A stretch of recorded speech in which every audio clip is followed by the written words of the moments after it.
Hi friends, welcome to our channel. ఈరోజు మనం ఒక తమిళ్ మరియు తెలుగు బైలింగ్వల్ థ్రిల్లర్ మూవీ స్టోరీని డిస్కస్ చేద్దాం. అదే 2024లో వరలక్ష్మి శరత్ కుమార్ నటించినటువంటి శబరి మూవీ అయితే మంచి ట్విస్టులతో ఉంటుంది. సో చివరి వరకు చూడండి. Now let's start our video.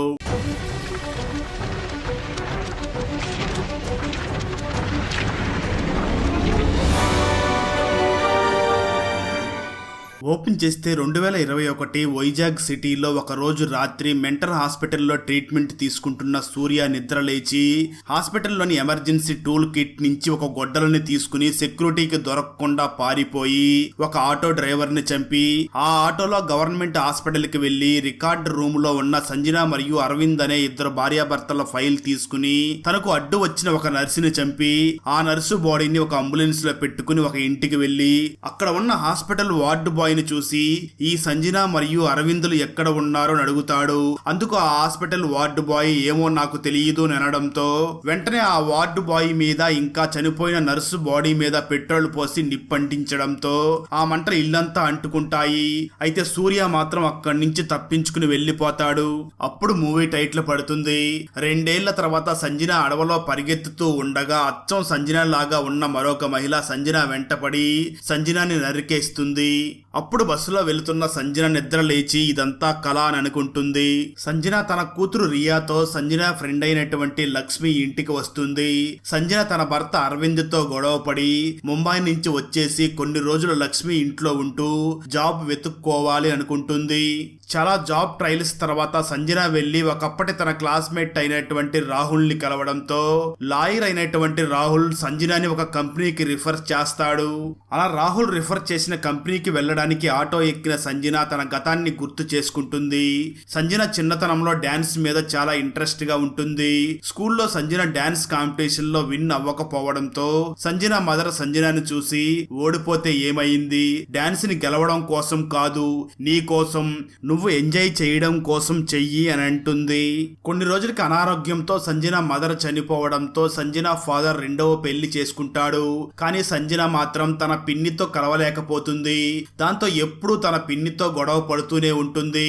అలా సంజన కాలేజీలో చదువుకునే టైంలో ఇంట్లో వారిని ఎదిరించి అరవింద్ ని ప్రేమించి పెళ్లి చేసుకుని ఇంట్లో నుంచి వెళ్లిపోతుంది. అయితే ఒక రోజు సంజన తన భర్త అరవింద్ వర్క్ చేసే కంపెనీకి వెళ్లి అరవింద్ క్యాబిన్ లోకి వెళ్లి చూడగా అక్కడ అరవింద్ మరొక మహిళతో ఎఫ్ఐఆర్ లో ఉంటూ కనిపిస్తాడు. దాంతో అరవింద్ తో గొడవ పడిన సంజన వెంటనే తన కూతురు రియాని తీసుకుని లక్ష్మి దగ్గరికి వచ్చేసి జాబ్ వెతుక్కుంటూ ఉంటుంది. స్టోరీ ప్రజెంట్ కి వస్తుంది. సంజన వెళ్లి రాహుల్ రిఫర్ చేసిన కంపెనీలో అడగ్గా అక్కడ ప్రస్తుతం ఏ వేకెన్సీ లేదు అని చెప్పడంతో అతి కష్టం మీద జూంబా డాన్స్ కోచ్ గా జాయిన్ అయ్యి రియాని కూడా మంచి స్కూల్లో అడ్మిట్ చేస్తుంది. ఆ వెంటనే సిటీకి దూరంగా ఉన్న ఇల్లు అయితే ప్రశాంతతతో పాటు రెంట్ కూడా తక్కువగా ఉంటుంది అని ఊరి చివర ఉన్న ఇంటికి వెళ్లి చూడగా ఇంటి బ్రోకర్ ఇల్లు మొత్తం చూపించి అక్కడ ఉన్న ఒక రూమ్ ని చూపించి ఈ రూమ్ లో ఇంటి ఓనర్ వస్తువులు ఉన్నాయి, ఈ రూమ్ ను తప్ప మిగిలిన అన్ని రూమ్స్ ని వాడుకోండి అని చెప్పి ఆ ఇంటి కీస్ నిచ్చి వెళ్లిపోతాడు బ్రోకర్. మరోపక్క అరవింద్ తన కంపెనీ తరపున ప్రెస్ మీట్ పెట్టగా మీడియా వారు అరవింద్ ని చూసి మీరు చైర్మన్ కూతురుతో రిలేషన్ లో ఉన్నారు కాబట్టే మీకు ఈ ప్రమోషన్ వచ్చిందంట కదా, నీ భార్య కూడా అందుకే నిన్ను వదిలిపెట్టి వెళ్లిపోయిందంట కదా అంటూ ప్రశ్నిస్తారు. దాంతో కోపం తెచ్చుకున్న అరవింద్ తన లవర్ అయినటువంటి చైర్మన్ కూతురు టీనాని చూసి ఆ సంజన వల్ల నా పరువు పోతుంది, కోర్టుకు వెళ్లి నా కూతురు కస్టడీని దక్కించుకుంటాను అని చెప్పి కోర్టుకు వెళ్తాడు. అదే టైంలో సంజన రియాని తీసుకుని ఒకప్పుడు సంజన మరియు అరవిందులు రెంట్కి ఉన్న ఆ ఇంటి ఓనర్ ని కలవగా ఆ ఇంటి ఓనర్ సంజనాని చూసి మీరు ఇక్కడి నుంచి ముంబైకి వెళ్లిపోయిన కొన్ని రోజులకి ఒక వ్యక్తి ఇక్కడికి వచ్చి సంజన మరియు అరవిందులు ఎక్కడికి వెళ్లారు అంటూ బెదిరిస్తూ అడిగాడు. నాకు తెలియదు అని అనడంతో తిరిగి వెళ్లిపోతూ ఉన్నాడు. నేను అతన్ని చూసి వాళ్ళు మళ్ళీ ఇక్కడికి వస్తే నువ్వు ఎవరు అని చెప్పాలి అని అనగా అందుకు ఆ వ్యక్తి నా కూతురు వారి దగ్గర ఉందని చెప్పండి అని చెప్పి వెళ్లిపోయాడు. 2 రోజుల తర్వాత ఆ వ్యక్తి ఫోటోని టీవీలో చూపించి మెంటల్ హాస్పిటల్ నుంచి తప్పించుకున్నాడు, ఇద్దరిని పెట్రోల్ పోసి చంపేశాడు అని చెప్పారు అని జరిగింది మొత్తం ఆ హౌస్ ఓనర్ చెప్తుంది. ఆ వెంటనే కేసు కోర్టుకి రాగా కోర్టు మాత్రం రియా కస్టడీని సంజనాకే ఇస్తుంది. దాంతో కోర్టు ఆవరణలో అరవింద్ సంజనాని చూసి నా కూతురు అంటూ అంత అడావిడి చేస్తున్నావెందుకు? తనేదో నీ సొంత కూతురు అయినట్లుగా, నీకు పుట్టిన బిడ్డ పురిట్లోనే చనిపోతే నేనే వార్డు బాయ్ కి డబ్బులిచ్చి వేరే బేబీని నీ పక్కన పడుకోబెట్టాను. రియా నీకు పుట్టిన బిడ్డ కాదు అని చెప్పి వెళ్లిపోవడంతో సంజన మరియు రాహుల్ వెంటనే గవర్నమెంట్ హాస్పిటల్లో ఎంక్వైరీ చేయగా అక్కడ డాక్టర్, అవును ఆ రోజు నీ బిడ్డ చనిపోయింది. ఆ రోజు ఇంకొక సంఘటన కూడా జరిగింది. పక్క వార్డులో సూర్య అనే ఒక వ్యక్తి యొక్క భార్య మరియు బిడ్డ ఇద్దరు చనిపోయారు. కానీ సూర్య మాత్రం మేమే తన బిడ్డను చంపేశాము అని చాలా గొడవ చేశాడు. ఆ తర్వాతే అతను మెంటల్ పేషెంట్ అని తెలిసింది అని చెప్తుంది డాక్టర్. ఆ వెంటనే సంజన వెళ్లిపోతూ ఉండగా హాస్పిటల్లో వర్క్ చేసే మరొక మహిళ సంజనాని చూసి ఈ డాక్టర్ కి పూర్తిగా జరిగింది తెలియదు. ఆ రోజు సూర్య భార్య చనిపోయింది కానీ సూర్య బిడ్డ బ్రతికే ఉంది. నా భర్త డబ్బు కోసం సూర్య పాపని నీ పక్కన పడుకోబెట్టాడు. అందుకే ఆ సూర్య నా భర్తని పెట్రోల్ పోసి చంపేశాడు. నువ్వు జాగ్రత్తగా ఉండు అని చెప్తుంది. ఆ వెంటనే సంజన హాస్పిటల్ నుంచి బయటికి రాగా సంజనకి సూర్య కనిపిస్తాడు.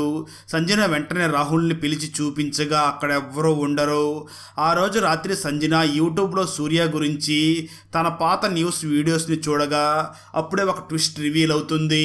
నిజానికి ప్రస్తుతం సంజన ఉంటున్న అదే ఇంట్లో ఒకప్పుడు సూర్య ఆ హాస్పిటల్ వార్డు బాయ్ని నర్సుని కాల్ చేసి ఉంటాడు.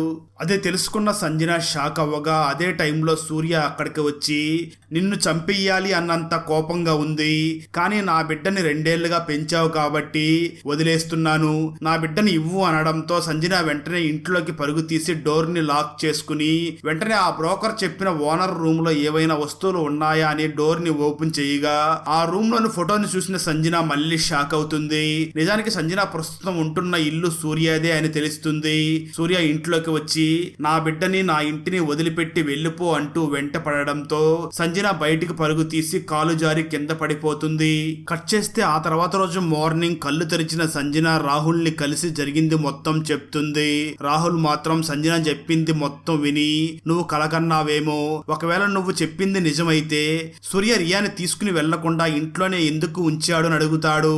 అది విన్న సంజన నేను ఉంటున్నది సూర్య ఇంట్లోనే, సూర్య నన్ను అక్కడి నుంచి వెళ్ళిపోమన్నాడు, రియాని అక్కడే వదిలిపెట్టి వెళ్ళిపోమన్నాడు. నేనిప్పుడు రియాని తీసుకుని వేరే ఇంటికి వెళ్ళినా నన్ను వదలడు, అయినా తప్పు మన వైపే ఉంది. అరవింద్ నాకు చెప్పకుండా చాలా పెద్ద తప్పు చేశాడు అని అంటుంది.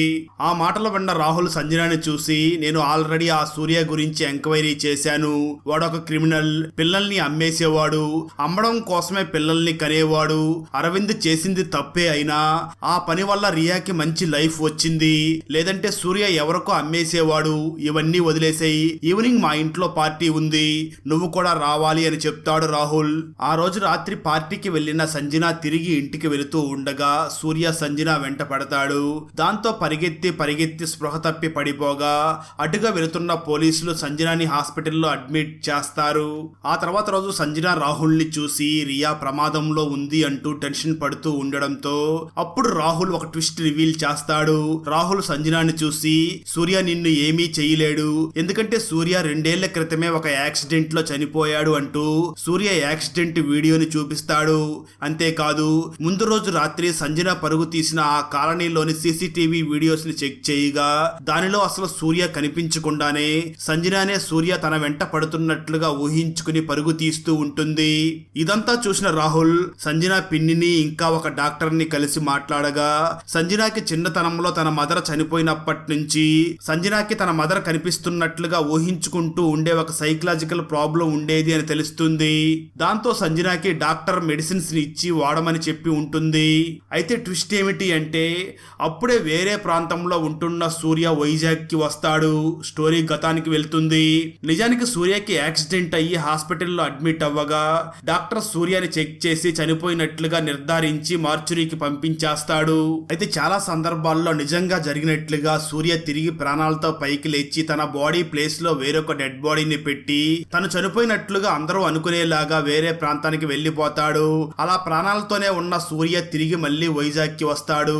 సూర్య వెంటనే గవర్నమెంట్ హాస్పిటల్లోని డాక్టర్ దగ్గరికి వెళ్లి సంజన గురించి అడిగి ఆ డాక్టర్ ఏమీ చెప్పకపోవడంతో ఆ డాక్టర్ ని చంపేస్తాడు. సూర్య ఆ వెంటనే డాక్టర్ ఫోన్ లో ఉన్న సంజన నెంబర్ ని చూసి సంజనాని ఫాలో అవ్వడం స్టార్ట్ చేసి వెంటనే సంజన ఇంటికి వెళ్లి అడ్డు వచ్చిన సంజనాని కొట్టి రియాని కిడ్నాప్ చేసి తీసుకుని వెళ్లి వెళ్లిపోగా సంజనాని హాస్పిటల్లో అడ్మిట్ చేసిన పోలీసులు ఆ ఏరియా సీసీటీవీ కెమెరాస్ ని చెక్ చేసి సూర్య బ్రతికే ఉన్నాడు అని అర్థం చేసుకుంటారు. రాహుల్ డాక్టర్ని చూసి చనిపోయిన వ్యక్తి ఎలా తిరిగి వచ్చాడు అని అనగా డాక్టర్ వెంటనే రాహుల్ని చూసి ఇది చాలా సార్లు జరిగిన సంఘటనే, చాలా కేసెస్ లో మరీ ముఖ్యంగా యాక్సిడెంట్ జరిగినప్పుడు మనిషి షాక్ లోకి వెళ్లిపోయి కొన్ని సెకండ్స్ పాటు గుండె ఆగిపోతుంది. అప్పుడు చెక్ చేసిన డాక్టర్స్ చనిపోయారు అని నిర్ధారించిన చాలా మంది తిరిగి ప్రాణాలతో లేచారు అని చెప్తాడు. ఆ వెంటనే పోలీసులు సూర్య కోసం వెతకడం మొదలు పెట్టగా రియా సూర్య నిద్రపోయే టైంలో సూర్య ఫోన్ తీసుకుని సంజనాకి కాల్ చేస్తుంది. అయితే సూర్య వెంటనే రియా దగ్గర ఉన్న ఫోన్ ని లాక్కోగా సంజన సూర్యతో నీకేం కావాలో చెప్పు, రియాని వదిలేయి అని అంటుంది. అందుకు సూర్య నాకు ₹1,00,00,000 ఇస్తే రియాని నీకు ఇస్తాను అని అంటాడు. దాంతో అంత డబ్బులు అరేంజ్ చేయడానికి చాలా ప్రయత్నాలు చేసినప్పటికీ అరేంజ్ చేయలేకపోతుంది.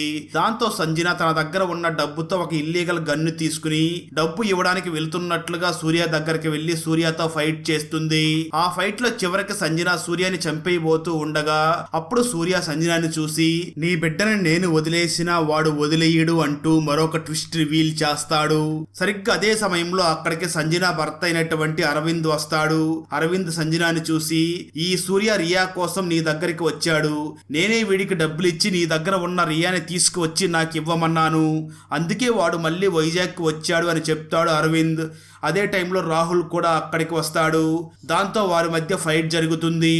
ఆ ఫైట్లో సూర్య మరియు అరవింద్ ఇద్దరు చనిపోగా సంజన రియాని ఇంటికి తీసుకుని వెళ్ళిపోతుంది.